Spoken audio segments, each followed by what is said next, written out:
Siddhi, entire society considered them as good for nothing. I am African origin, African descendant in India.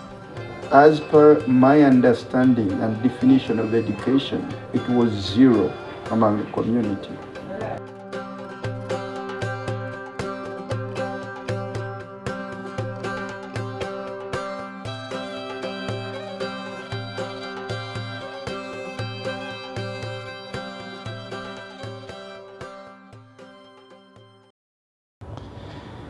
I am Kiran Kamal Prasad. Now I am based in Bangalore at a place called Nagarabhavi village. It is just 10 kilometers west of Bangalore city. Now I work with the issue of bonded labor. Bonded labor is considered a modern form of slavery, and I have been with this issue from 1987. Now we have a movement, it is called Jivika. We translate it as bondage free life, but actually it is an acronym for bonded labor free movement in Karnataka, VImukti Karnataka. Why I got interested with the Siddis was, there was right from my childhood I wanted to make myself meaningful with the lives of people, with the poor. There was always a search, but my always concern was that I should make something. I should involve myself in Karnataka, my state, and also that too in North Karnataka. And during my studies, philosophy, theology, graduation, my concerns got crystallized that poor in India are the Dalits and the tribals, the indigenous people, that caste and poverty go together. Then another clarity which I got, how I involve myself with the poor. And because of structural analysis, social analysis, sort of Marxian exposure, Marxian thought, that the best way of doing service to people is not doing some projects or doing something for them, but I put it briefly, it is Paulo Freire's term, conscientization, that is awareness building and building up their leadership and organization and make them address their issues. And that was my roughly concern. And my MA was in social anthropology. That was in North Karnataka, in Dharwad.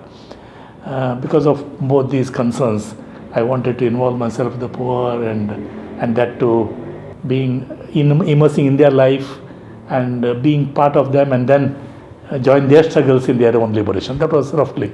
I didn't have any other plan.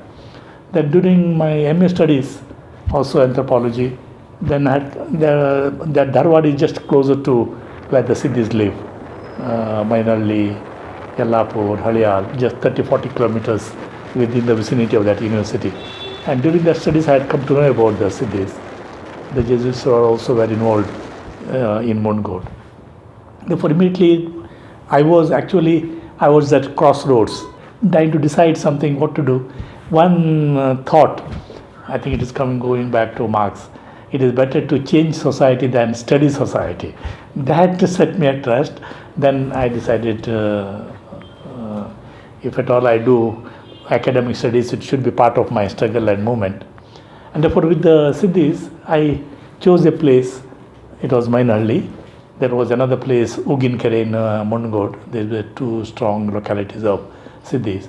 But Siddhis was much more, there was a community cohesion, there was a lot of cultural activity, there was a lot of community feeling in that community.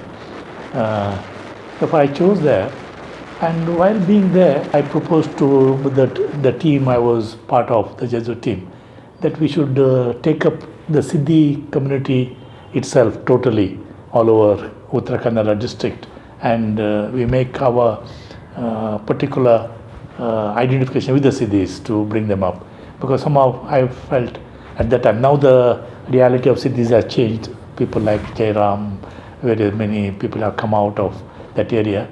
But 20, 30, 40 years back, really the situation at that time has nothing compared to when you compare now. It was really the economically, socially, poverty one thing. More than poverty, the inferiority complex, the fear of larger society were so strong.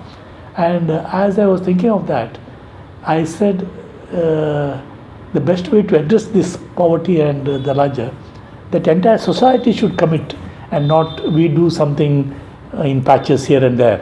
And the best way in the present setup of Indian society was that they should be included into the scheduled tribe. See, this is in Indian constitution, like in American affirmative action. There are certain castes are acknowledged scheduled castes, and similarly certain indigenous communities. Normally they are called tribals. I would like to call them Mool Niwasis. These are the original people of the land, and in a way, the Siddis are really the original people of that land because they have cleared the forest. They were the original settlers. Though they themselves came from Goa or some other places, but compared to various other communities, they are the ones who tilled the forest, who made the forest habitable, cultivated, and then other people came and made villages. Therefore, I would in a way consider Siddis are one of the indigenous people of that place, Uttara Kannada. Therefore, in all this, and that they are a community. Then if you succeed that, then the government is bound to do something irrespective of whatever other people do. That was my insight. At that time, there was a second backward classes commission to go into identify the tribal groups and the caste groups, either to add new groups into this list. And I made the first presentation. And then when I was on the way out, wrote that monograph and then used that as a tool to lobby with the government to include them into the scheduled tribe. Then later on, another fact was that though I came away, there were other organizations and there were a number of Siddi youth. There were three, I think, who provided the leadership to the community. One is Krishna, Dieg, and Imam. They were the three, and three from three communities. Another factor of the Siddis was, which is now, I think, breaking down very much. The Siddis are divided into three broader religious faiths: Christianity, Islam, and Hindus. 60% are Christians, 30 Muslims, and 10 Hindus. Hindus are nothing but they are the former Christians, Catholics, who stayed with the Brahmin landlords and eventually considered themselves Hindus, because some of their names betray that, like Persia. Persia is nothing but Francis or something like this. And quite a few of them have marital relationship with Catholic Siddis and Hindus, but not the Muslim Siddis. Maybe stray cases of intermarriage, but by and large, Muslim Siddis keep themselves aloof from these two. But there is more interaction between Catholic Siddis and Hindu Siddis. With all this, but at that time, even that interaction was not there. Muslim, especially Muslims, even they would not enter anybody else to go into their community, Muslim community. Very difficult to get data from them.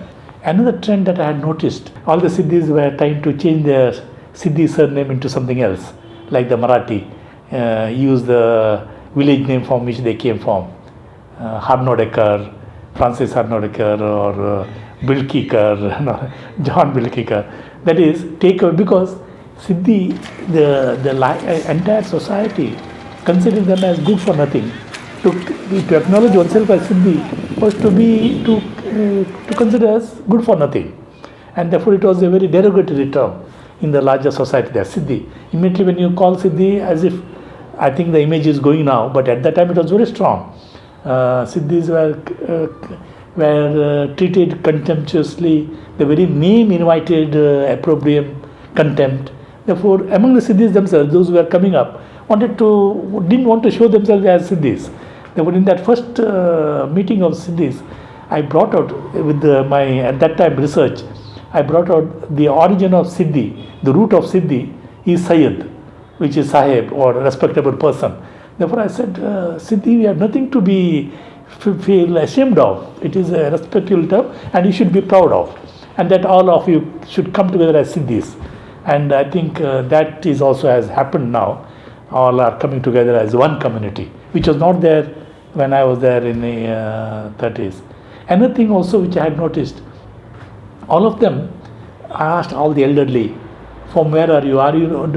Do you know about Africa? Have you come from Africa? Africa didn't make sense to them. Now, because so many researchers are coming and asking them Africa, everybody thinking about Africa. But at that time, And that has been confirmed by other research scholars that they have Africa had no meaning, or they didn't know what Africa was. If somebody tell him, "Oh, Africa," what does he think in his mind? What he's thinking? नाही तो विचारचे काय होता तुमका वयचे गिचे काय विचार ना तो कोणीतरी आता उल्लणी सांगल्यानी बा आफ्रिका म्हणून सांगताना आफ्रिका बघे तुमका काय योजून येता का म्हणून Nothing.